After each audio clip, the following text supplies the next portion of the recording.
Hi everyone, তোমাদের জন্য নিয়ে এসেছি একেবারে ঘরোয়া স্বাদের ডিমের রেসিপি। চলো কিভাবে বানানো যায় দেখা যাক।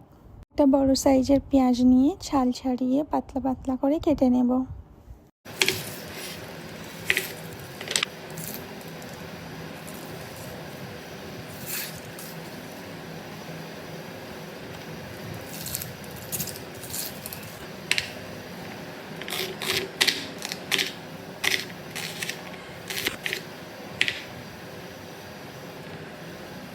তারপর পেঁয়াজগুলিকে প্লেটে তুলে একটা বড় সাইজের টমেটো নিয়ে টমেটোকে ভালো করে পাতলা পাতলা করে কেটে নেব।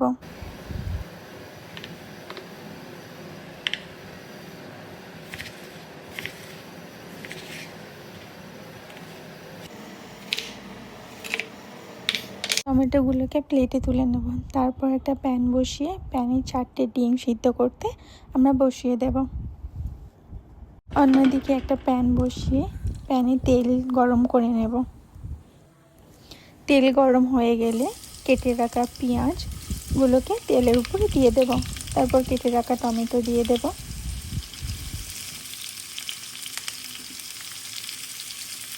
তারপর দিয়ে দেব 2টো শুকনো লঙ্কা। তারপর দেব 2টো কাঁচা লঙ্কা দিয়ে ভালো করে ভেজে নেব।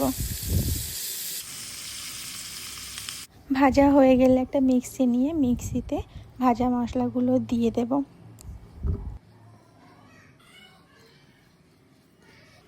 তারপর একটু লেবুর রস আর সামান্য জল দিয়ে ভালো করে মিক্স করে নেব। স্মুথ ব্লেন্ড হয়ে গেছে দেখতে পাচ্ছ। এদিকে আমাদের ডিম সিদ্ধ হয়ে গেছে। ডিমগুলিকে ভালো করে ছাড়িয়ে নেব।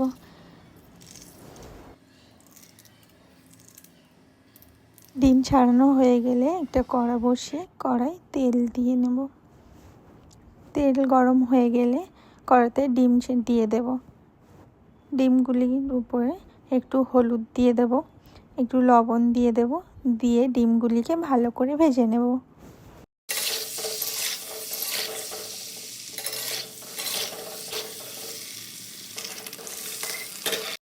হয়ে গেলে ডিমগুলিকে তুলে নেব। তারপর ওই কড়াই একটু সর্ষে তেল দিয়ে পেঁয়াজ কুচি আর গরম মশলা দিয়ে ভালো করে পেঁয়াজগুলিকে লাল লাল করে ভেজে নেব।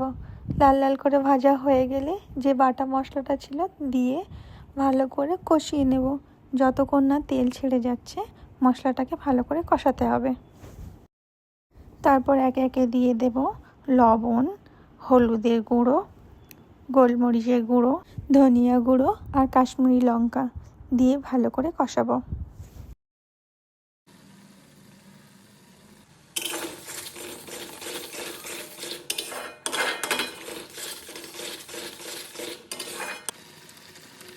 আর এখানে আমি আদা রসুন দিতে ভুলে গেছিলাম, তাই এখন দিয়ে নিচ্ছি।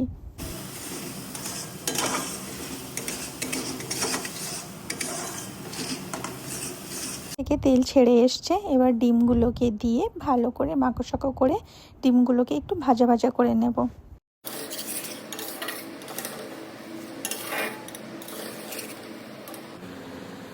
তারপর অল্প করে জল দিয়ে আর একটু ভালো করে কষিয়ে নেব।